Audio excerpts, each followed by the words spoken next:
Welcome to the Small Church Podcast, the podcast for church leaders who want to make a difference in their communities. We're your hosts, Tony Marr and Bruce Montgomery, and we're excited to be with you today. On this podcast, we'll be discussing the latest trends, strategies, and ideas for effective leadership in small-sized churches. So whether you're a pastor, a ministry leader, or a volunteer, this podcast is for you. Each week, we'll bring you interviews with experienced church leaders who have valuable insights to share. We'll also explore topics like team building, community outreach, spiritual growth, and much more. So if you're looking for practical advice and inspiration to help you lead your church with excellence, you've come to the right place. The Small Church Podcast is brought to you by Higher Ministries. Higher Ministries is an organization that exists to help Christian leaders in the churches they serve through coaching and consulting, all for little or no cost. For more information on Higher Ministries or to find out more about the Small Church Podcast, please visit higherministries.com. Thanks for tuning into this week's edition of the Small Church Podcast.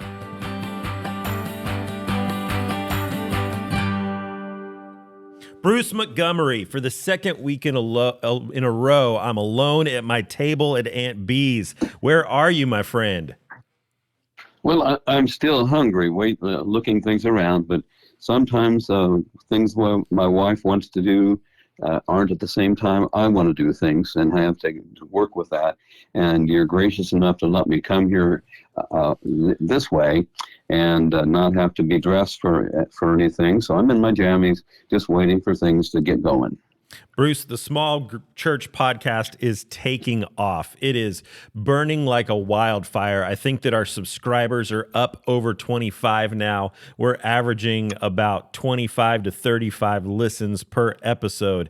That means that we have some people that are actually tuning in that are not related to us.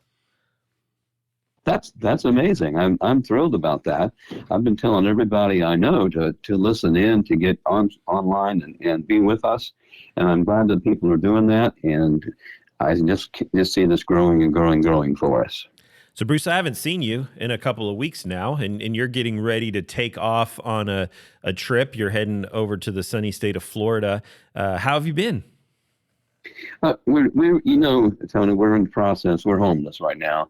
We're living with my son-in-law and my daughter, and also their kids. So we've got three generations in the house, and it's hard for me to keep track of things because I don't have a regular schedule with those kind of things, and so I get confused somewhat. So I'm happy to have you and this meeting in our lives to give me some stability. And we're getting ready to go to Florida, and we're going to be meeting up from Florida and still continuing on with our meetings. And I'll just be basking in the sun at that point in time as we do this. But I'm looking forward to today.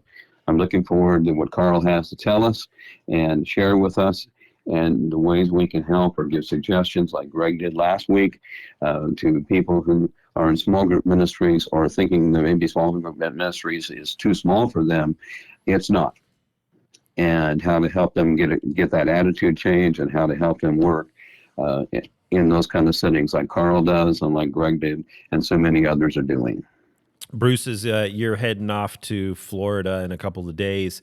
You said that our next episode next week, you will be coming live from Florida where you will be basking in the sun. So I just have one word, maybe it's two words. I've been sitting here thinking, is it one word or is it two words? I'm not quite sure, but I have one word of advice for you, that at your age, basking in the sun, sunscreen. I was thinking you might be saying sunscreen, and I'm making the highest level of sunscreen possible just to keep my wonderful white legs healthy. So at least people can see you coming with those white legs. Yeah. Or they can hear me coming as I scream about the pain of the sunburn. So we're looking forward to it, Tony. And I love this time with you, and I'm better just when we're face to face, and it's a little easier to interact when I can see you and you can see me. But we can make this work. That's what this is all about. Well, Karl and I are both envisioning those pasty white legs of yours right now, and frankly, we're glad that you're on the phone and those aren't here with us in person. Speaking of Karl, you hinted on it for a little bit there. We are so excited about our guest today that he is actually here with me. I'm staring at him right now. Good friend of mine, someone that I admire and respect a great deal. He is a small church pastor, has been for several years. He also carries the title of a hospital chaplain. And so we want to welcome to the Small Church Podcast our friend, Karl Gasser. Karl, how are you doing this morning? I'm doing great. In fact, Bruce, I'll echo what Tony was just saying. I just got back last week from a trip to Florida, and don't be confused by the April sun. It is still hot and can quickly burn you if you're not careful. Well, I appreciate that. I will wear long pants after all. Karl, we're so honored that you took some time out of your very busy schedule, balancing everything, juggling all your different roles and responsibilities that you have, both as a pastor of a small church and as a hospital chaplain. We know that you're pulled in so many different directions. So thank you for spending some time with us this morning. Well, I appreciate that. It's a combination of church pastor, but also for many years have been a hospital chaplain, a volunteer hospital chaplain, but also a hospice chaplain also. All right, and so that's kind of where my altar loves also, besides a small church. But it's truly been a blessing to be involved in small churches, and it's been an exciting road, exciting path, and love what I do. So, Karl, you have a unique story that you spent the vast majority of your adult life, the beginning of your adult life, not in full-time vocational ministry, but in the corporate world. Why don't you take just a minute and introduce yourself, your background, tell all of our listeners kind of a little bit of your story and what led you to becoming a small church pastor? Well, I appreciate that. No, I have had a different path to church ministry.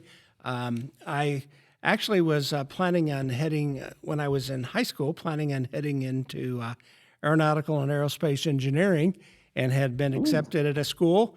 But then I, for 2 years in a row, went to a church camp when I was in high school, and changed my life. I literally made a decision that I wanted to go into ministry, and so I changed schools and headed off to a religious college to head down that path. And unfortunately, things didn't quite work out as quickly as I had planned.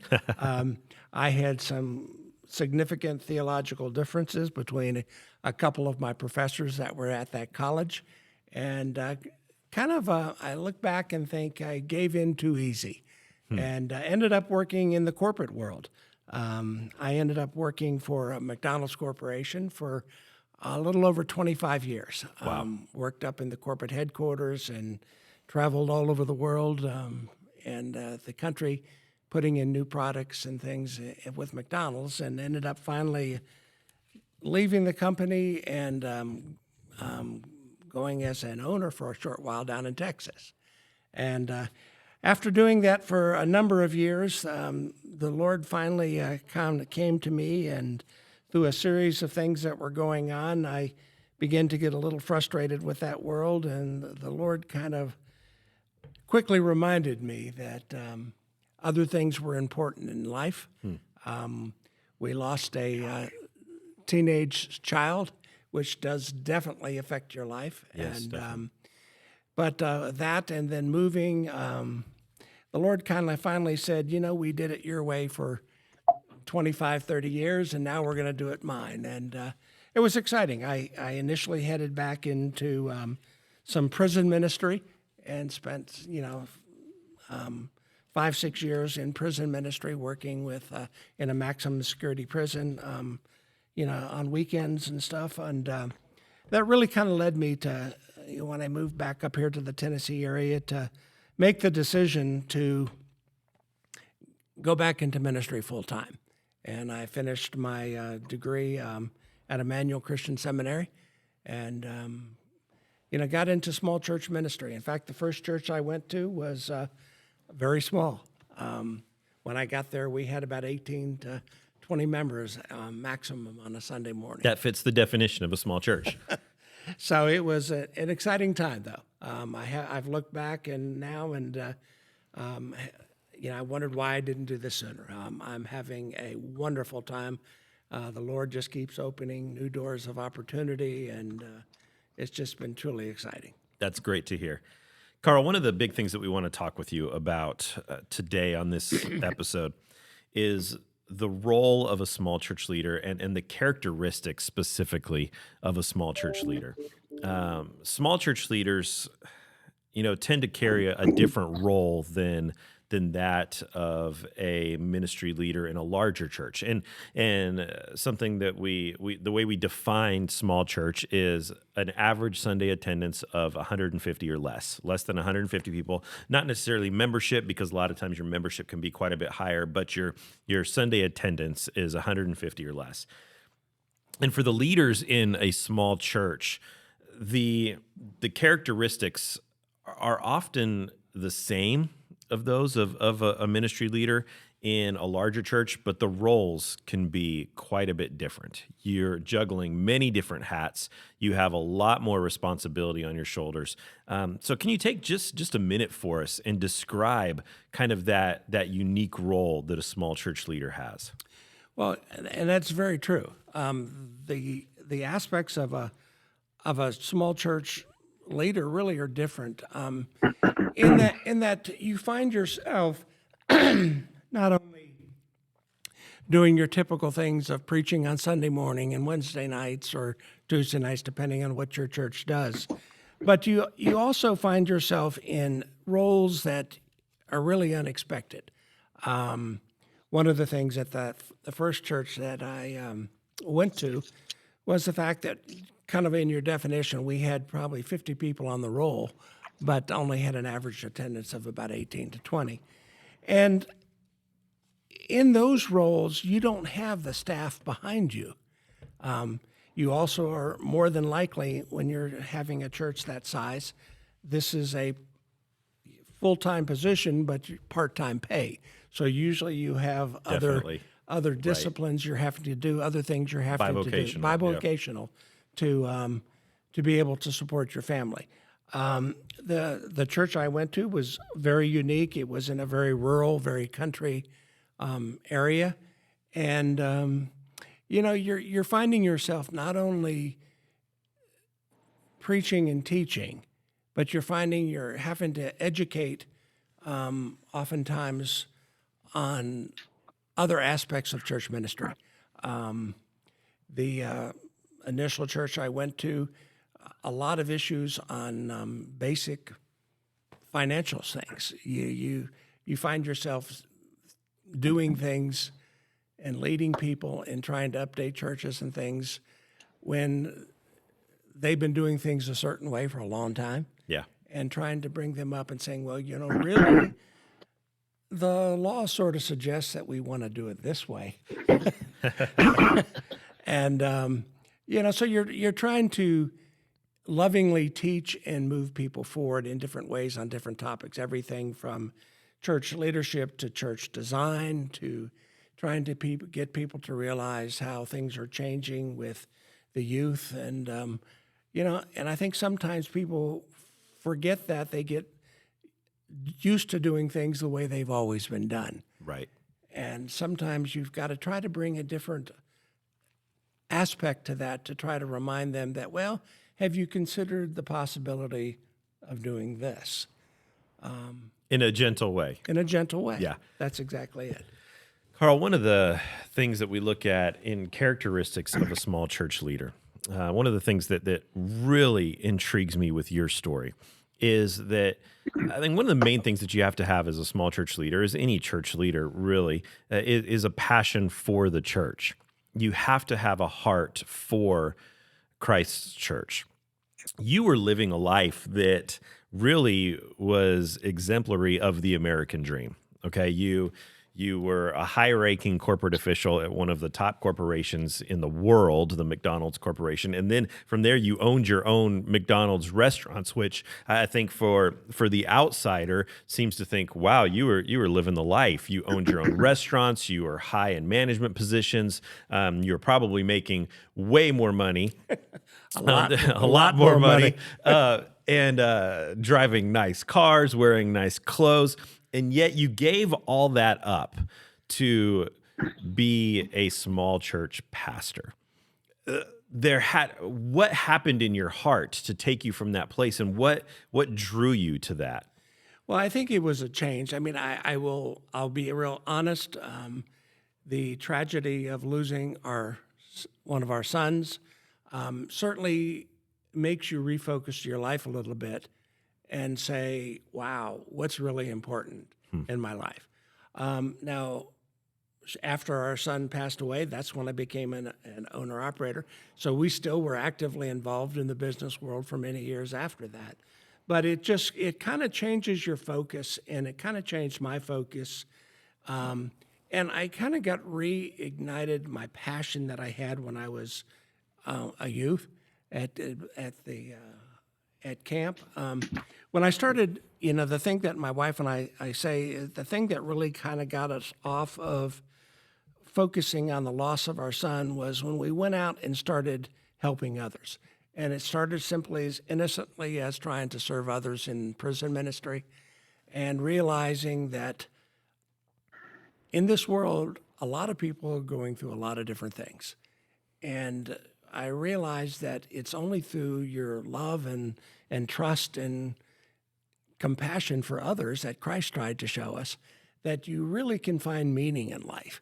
And that's kind of what really pushed me toward ministry. That's great. Is focusing on the fact that life happens, and it happens to all of us.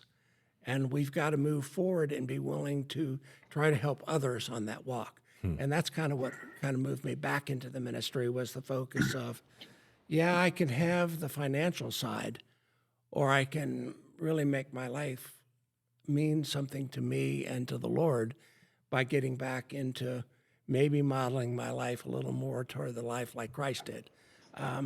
As a leader in a small church, I think sometimes, after going through seminary and stuff, I think sometimes too often the focus is on administration, on leadership, on preaching.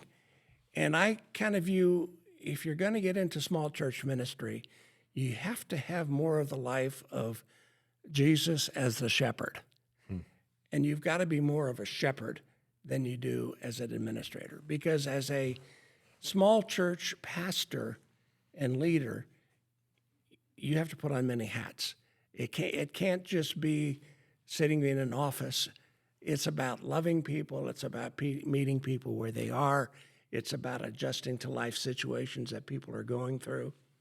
And that's kind of what really ignited me to get back into church ministry. That's great. That's really great. Karl, a lot of the guys that we meet with and that we work with through Higher Ministries, a lot of the small church pastors, ministers, and leaders have been in their role for a long time. And what happens is I don't think anybody takes a job as a leader in a church without a passion.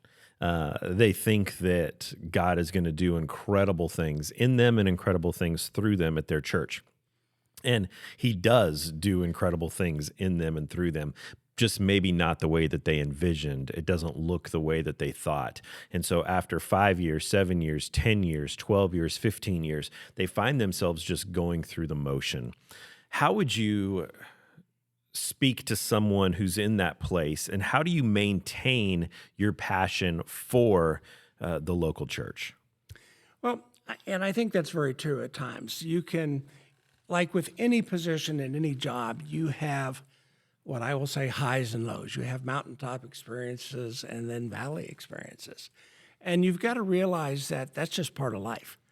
And especially in small churches, it can be a roller coaster at times of highs and lows, because you've got to keep reminding yourself of why you're there. And you're there in the role of a shepherd and trying to meet people where they are with their things. And I think if you focus on the shepherding part of Jesus, to realize that Jesus didn't sit in the synagogue and didn't sit in the temples preaching. Jesus was out in among the people. One of the things that I constantly did in my first church, and then, I was there for about nine and a half years. and then I've recently started another church, and and you have to meet the people. In my first church, I did what I began to call porch sitting, and going out and meeting people at their homes.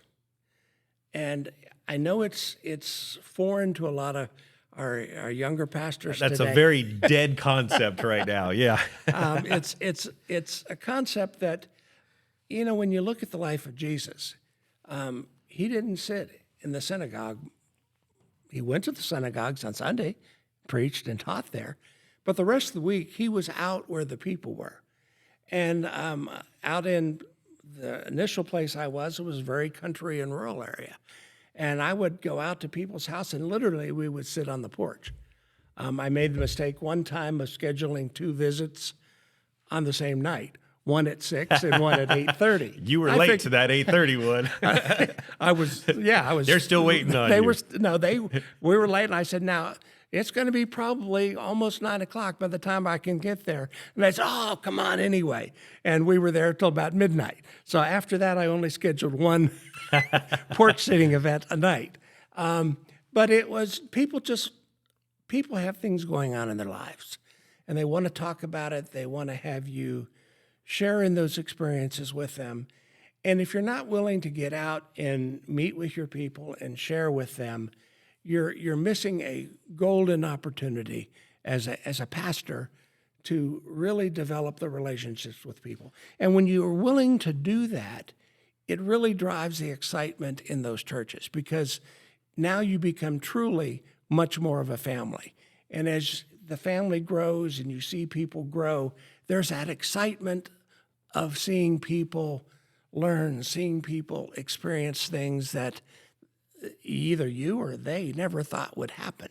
And there's things that you need to look around and try to find simple things to do. I'll give you an example. The very first church, we, right as I was getting there, the church had bought a tobacco barn right next door, an old tobacco barn. And they had put a new roof on it, and were having groups come in occasionally. And yet we, in talking and sharing ideas with them, we took that to a whole new level, and we made that tobacco barn into a gospel music barn. And so once a month, we brought in 3 groups from around a 5-state area out there, and we had a gospel music fest, not just for the church, but for the whole community. And so trying to reach out and meet people and do things in ways that were maybe a little bit foreign. Yeah. But it became a calling card for the church in that area out there. We had all denominations coming in for those gospel music fests. Maybe having people come to those that would never step foot in the doors of a church. Absolutely. And ended up having people come and say, can we use the gospel music barn for our wedding? But I think that transitions really well into the next thing that I want to discuss with you in talking about characteristics of a small church leader, and that is humility. That you have to have a sense of humility in church leadership. And for you guys to say, we're going to create an environment that isn't attached to you attending our church on Sunday mornings, but we're going to do something that is more focused on the kingdom, more focused on the community, and not just on us as an individual congregation.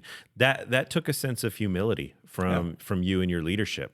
Yeah, and we made the decision right up front with that gospel music barn. We didn't charge for it. It was strictly, and we didn't take up a love offering. This was simply our gift to the community to come. We didn't have a hard sell, say, come Sunday morning, come tomorrow morning to our church. And we had a few people come and join our church because of that. But it wasn't an active push to try to hard sell. It was simply a saying, this is the love of Christ, and we want you to experience this in a non-threatening atmosphere. And maybe a byproduct of that is your church grows. Maybe it doesn't. Yeah, and we grew slowly. By the time I left 9 years later, we were up to 35, 40 members. So not a huge growth, but we had almost doubled the size. Yeah. But in a small church, you've got things going on, and our churches are changing today, especially in small church communities where kids, when they grow up, they go away. And oftentimes they don't come back to those communities. You talk about humility, and one of the things you've got to be willing to do when you go into a small church is you've got to meet them where they are and talk. Let me give you an example. One of the things I learned shortly after coming to our church, one of the things I wanted to do was get the church together more often. And my wife and I decided that once a month we were going to host a potluck event at the parsonage where people could come, and we provided the meats or the soups, and other people could bring desserts and stuff, but we were just going to meet and talk. And there were two things that I learned real quick, that I had to be maybe more aware of, not my preconceptions of what I thought a small church should be. Yeah. Let me give an example. That very first time we met, we had the meal set out and ready to go, and we prayed, and I turned to multiple ladies of the church and said, "All right, ladies, go first." And Being a gentleman. saying Basic manners. Ladies, please go first. And I was told, "Oh, absolutely not. The men go first." And I said, "I'm confused." And they said, "Well, we're in a farming community, and it's kind of like an Amish community in a sense." They said the men need to go first so they can sit down and eat and have time to get back out to the fields. And so I had to adjust my thinking on that, in that this is the culture they grew up in. This is what and it wasn't a matter of somebody having priority or status over the other. It was simply a function of this is the way things work because of their lifestyle, because the men had to get back in the fields to do the milking or the farming in the evening, take care of the cattle and stuff in the evening. Along that same line, one time we were doing a little game, and I turned to one of the group and I said, "All right, let's talk about this." And I did a little opener. I said, "If you had a chance to go anywhere in the world to be a missionary, what country would you like to go to be a missionary?" I figured just opening to get some talking going. And one of the elders of my church said, "I have a hard time envisioning this." Because he says, "I've never been out of Carter or Greene or Knox County. I've never been anywhere other than those three counties in my whole life. So it's hard for me to envision going somewhere else in the world." So sometimes, even though I had traveled in my previous position, traveled all over the country and all over the world, for them, it was, I have a hard time envisioning that. So sometimes you've got to step back and be a little more humble and say, wow, don't make these assumptions, because not everybody has the same experiences you do. But yet, sometimes as a leader, you have to lead. You do. And there are difficult conversations. There are critical conversations that have to take place. There are decisions that have to be made that people are not going to like, especially in a small church where maybe you are attacking some of the traditions, sacred cows that they have in the church. And so how do you balance that humility that is so critical to being successful in small church leadership with the need to at times be authoritative and make difficult decisions? Well, you've got to do it lovingly. I mentioned some of the things that I had in that initial church I had to teach. And one of them was, I'll give you the example. The church, when I first went there, had never done an annual budget, had never put together a plan each year, and they simply operated the way they had always operated. And I asked Go them. for it. I asked them about. Well, are you going to give me a W-2 or a 1099? And they looked at me and said, "What are those?" And so I knew I had to be compliant as a church. We had to make some changes with that. And when I did the initial review of that first year, I looked at the accounting we were doing, and I did a quick add up of the ending balance and the beginning balances and the main things we expected. Basic accounting being in my business world.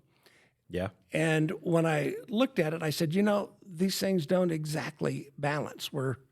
Something's missing. We've forgotten something somewhere. And immediately the church treasurer said, "What, you think I'm stealing?" And it was a function to understand that I had to sit down with him and lovingly say, "Look, no, I don't think you're stealing." That never even crossed my mind. But if we are going to be compliant as a church, This is what has to happen. This is what has to happen. We have to have certain rules to be able to operate as a church and meet the criteria of the state from a tax standpoint. These are things that we have to do and have to change.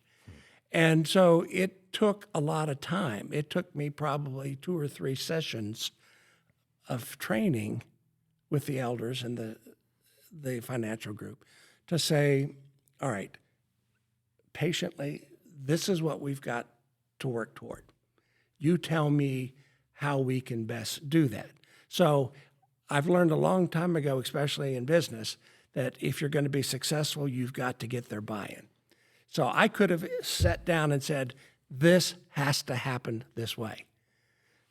But I chose instead to say, this is where we have to end up.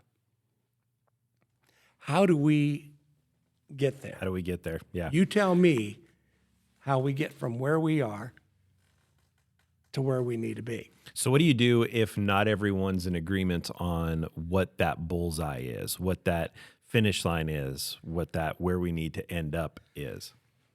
You lovingly keep trying to explain why we get there.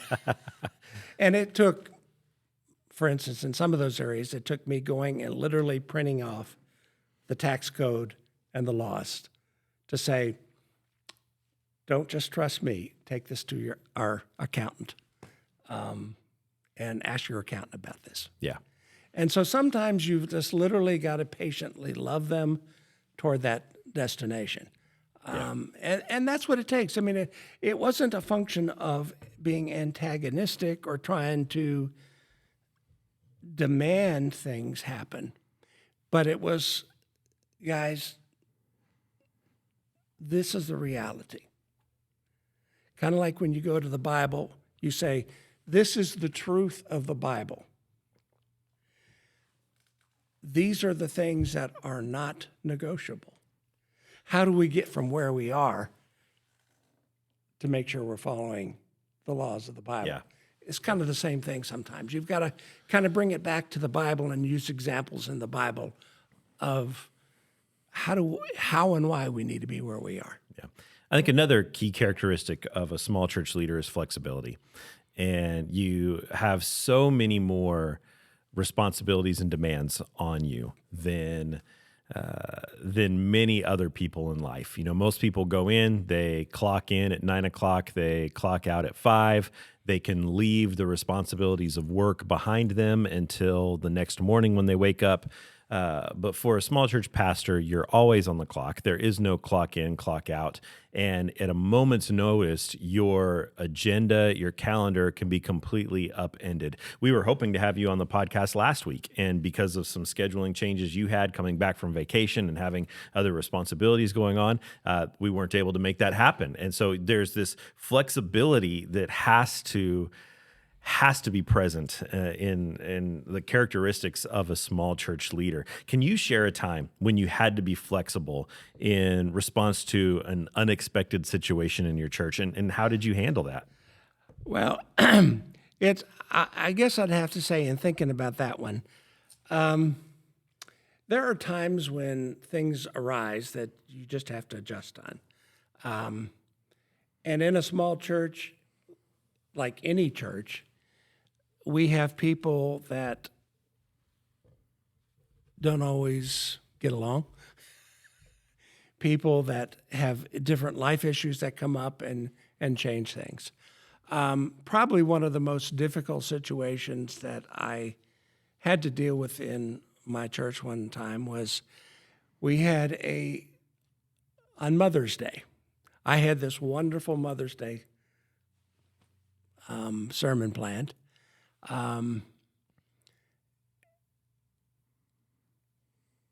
Right as we were going through the prayers, one of our deacons stood up and literally blessed out two of the elders in the church and proceeded to walk out. All right. Fun day. And it was like, all right, Lord, this sermon is no longer applicable. And so we... Happy Mother's Day, Mom. Happy Mother's Day. But I immediately switched to a discussion on loving our brother. And it took us, we had to adjust things in the church for the next couple of weeks. Not what I had planned, but it was clear that there were some long-term frustrations in the church with different families. And so sometimes you are forced into a situation of taking the plans that you have, and you have to trust the Spirit and God to lead you to be able to quickly adjust. In that case, I had to adjust the sermon topics for the next several weeks to talk about love, forgiveness, and reaching out, and how would Jesus do these things? Other times there's things that are simply you have to adjust your schedules on. As a small church leader, every small church leader or small church pastor for sure knows that just because you have something planned, when a member of your church passes away or the member of your church is suddenly in the hospital, suddenly all of your plans can change in a moment. Right. And as a leader and as a shepherd, you have to be willing to react quickly. There were times that can cause real problems, and you've got to pray about it. You've got to sit down and work with the elders to try to pick up other things, because sometimes things happen in small church communities where farming accidents happen, other accidents happen, and things can happen at a moment's notice, and you've got to be willing to adjust your schedule. You've got to be willing to, whether at 2 o'clock in the morning. As a leader of a small church, or as leader of any church, we don't work a 9-to-5 job. We don't. We're basically on call 24/7. Yeah.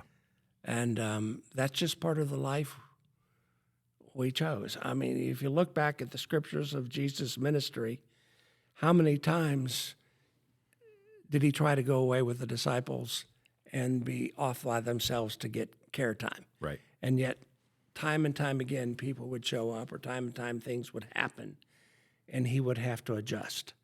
And many times he sent the disciples off, stayed with the group, and then went later in the evening, in the middle of the night, went off to pray. Yeah. So you don't have, as a small pastor, you're not a 9-to-5 job. And I'll be honest, if you're looking at this as a 9-to-5 job or a Sunday morning, Sunday night, evening, it's not going to work that way.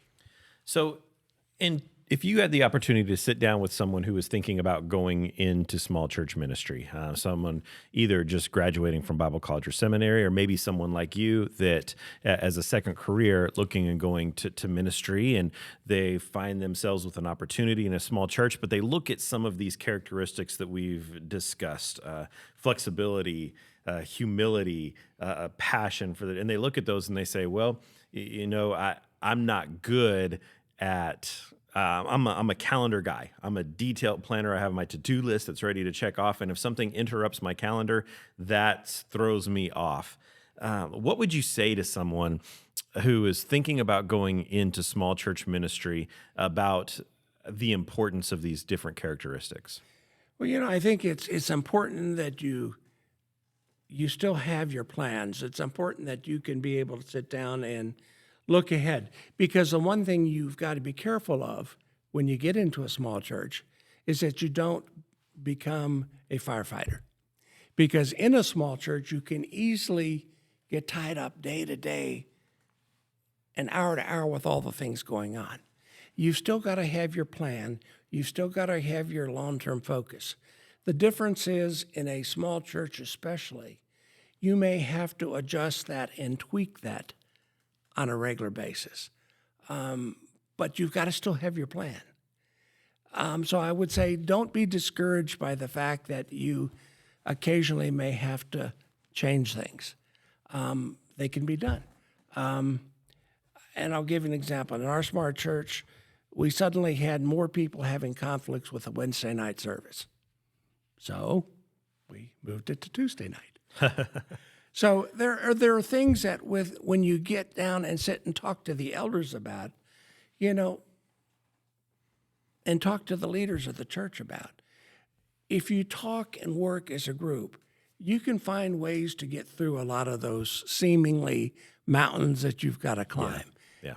And if you trust in God and pray with God about it, I think the advantages of a small church, the things you can learn in a small church are so huge.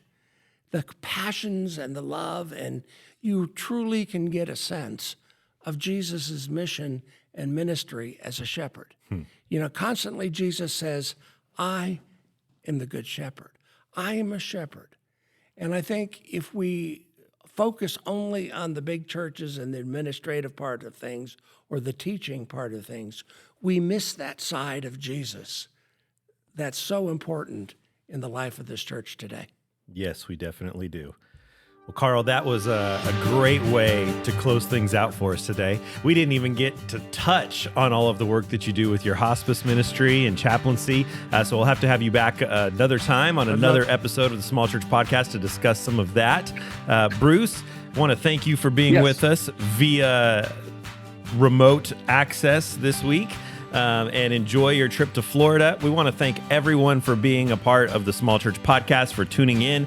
Remember, you can find us on Facebook or at higherministries.com. You can also listen to the Small Church Podcast wherever you find your favorite podcasts: Apple Music, Amazon Music, iHeartRadio, Spotify, Google Podcasts. Until next week, thanks for listening to the Small Church Podcast, and we will give an extra special thanks to our guest, Karl Gasser. Thank you for being with us, and we will see you all next week. Thank you, Karl. Thank you.